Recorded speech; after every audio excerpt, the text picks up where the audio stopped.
She learns. Do you know she began talking when she was 6 months old? She could say water, but not really. Wawa. Wawa. But she meant water. She knew what it meant, and only 6 months older, I never saw a child so bright or outgoing.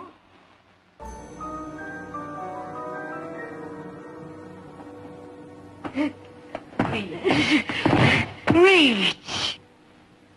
I wanted to teach you. Oh, everything the earth is full of, Helen. Everything on it, it's ours for a wink and it's gone.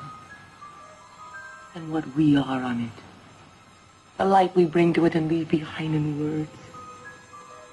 Or you can see 5,000 years back in the light of words. Everything we feel, think, know and share in words. So not a soul is in darkness, or done with even in the grave. But I know one word, and I can put the world in your hand. And whatever it is to me, I won't take less. How do I tell you that this means a word, and the word means this thing, wool. Or this. P-O-O-L means this thing. Oh, dress. F-A-C-E, face. Man's mind is his basic tool of survival. Life is given to him, survival is not. His body is given to him, its sustenance is not. His mind is given to him, its content is not.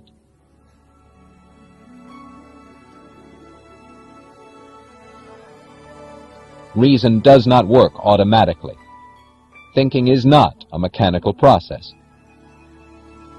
The connections of logic are not made by instinct. The function of your stomach, lungs, or heart is automatic. The function of your mind is not. In any hour and issue of your life, you are free to think or to evade that effort. But you are not free to escape from your nature, from the fact that reason is your means of survival. So that for you, who are a human being, the question to be or not to be is the question to think or not to think.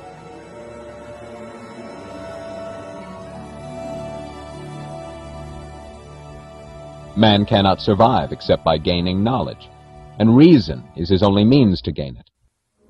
Reason is the faculty that perceives, identifies, and integrates the material provided by his senses. His senses tell him only that something is, but what it is must be learned by his mind. All thinking is a process of identification and integration. Man perceives a blob of color.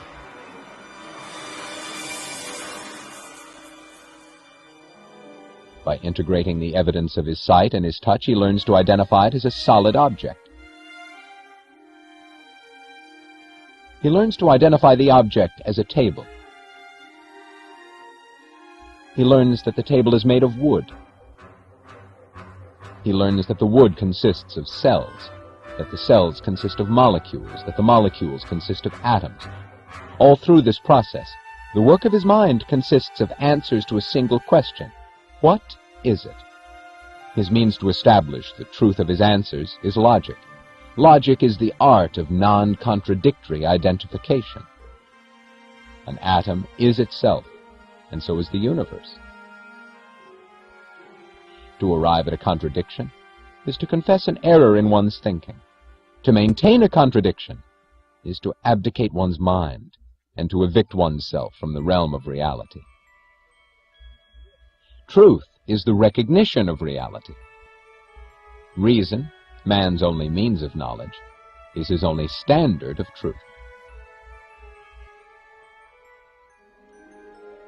Man's reason is his moral faculty.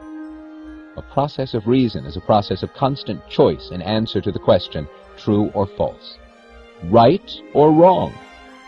Is a seed to be planted in soil in order to grow? Right or wrong? Is a man's wound to be disinfected in order to save his life? Right or wrong?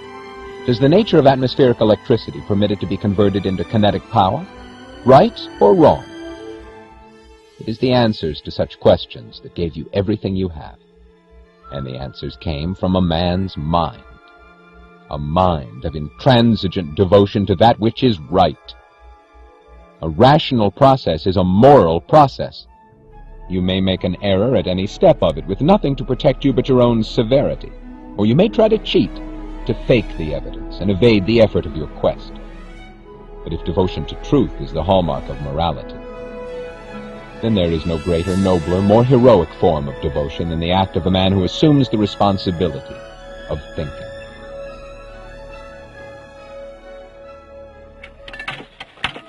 W-A-T-E-R, water. It has a name. W-A-T. That which you call your soul or spirit is your consciousness.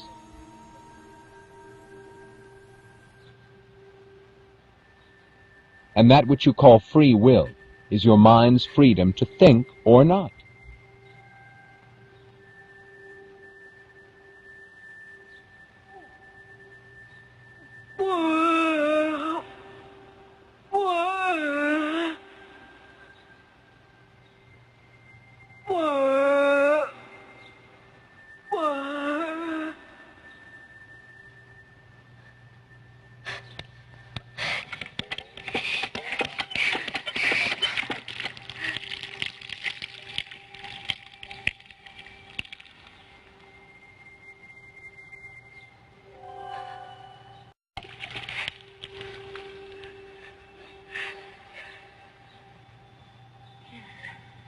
The choice that controls all the choices you make and determines your life and your character.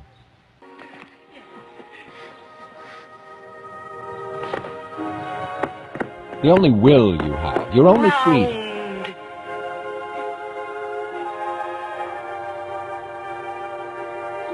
Yes!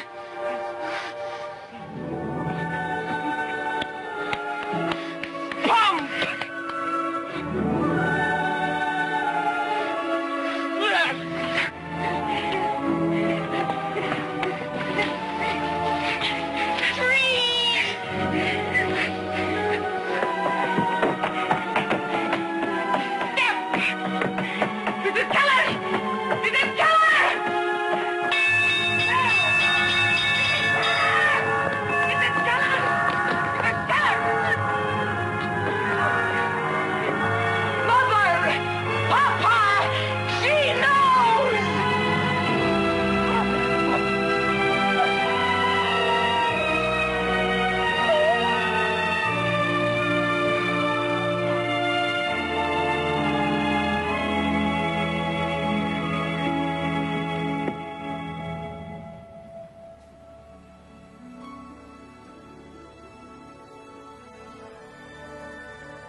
Thinking is man's only basic virtue, from which all the others proceed. And his basic vice, the source of all his evils, is that nameless act, which all of you practice, but struggle never to admit. The act of blanking out, the refusal to think. Not blindness, but the refusal to see.